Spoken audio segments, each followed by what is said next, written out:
Bemakam, you will see the new road. If we were to take the new road like this, the new road that were constructed, what we call the overpass, that goes to Flyer Port.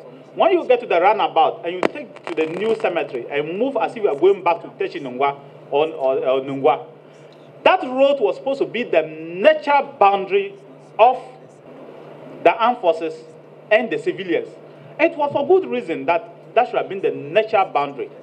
Because the armed forces have a lot of explosives and a lot of things that they put in the armory here and there. And I thought that that would have been the perfect thing.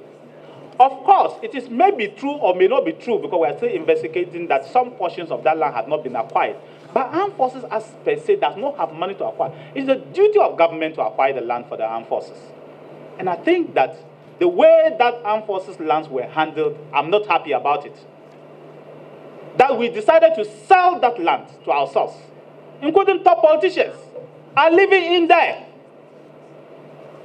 And I think there's a shame that we did that. Because now we have squeezed the armed forces in Bemakam.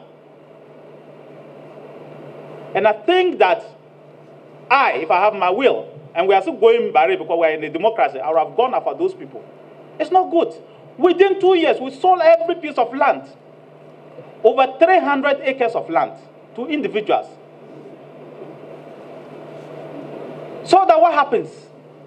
Top politicians who are supposed to have provided and covered the armed forces were now writing to the armed forces to say that if you have no money, I think the AG did that. If you have no money, then release the land to the owners, not knowing they were buying the lands themselves.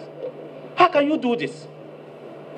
I want to advise the former president that he should look for a place and live, because that is a very dent on him. It's not good for him. Because he was a president.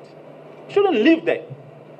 I am not satisfied with the state of that land, and I would advise the former president to leave that place, because it's not good. He should have protected the armed forces. But today, if you are living in that area, you are giving others the impetus to do what they are doing. And it's not good for us. I'm talking to the Prime President, Mahama. I'll say no more. But I am very disturbed about that. It's happening in Tamale, it's happening in Takrady, and Lands Commission is colluding to do that. People in Lands Commission were selling armed forces lands. Not under this watch. That cannot happen any longer. And anybody who decides to encroach on armed forces land, please leave. It's not in your interest.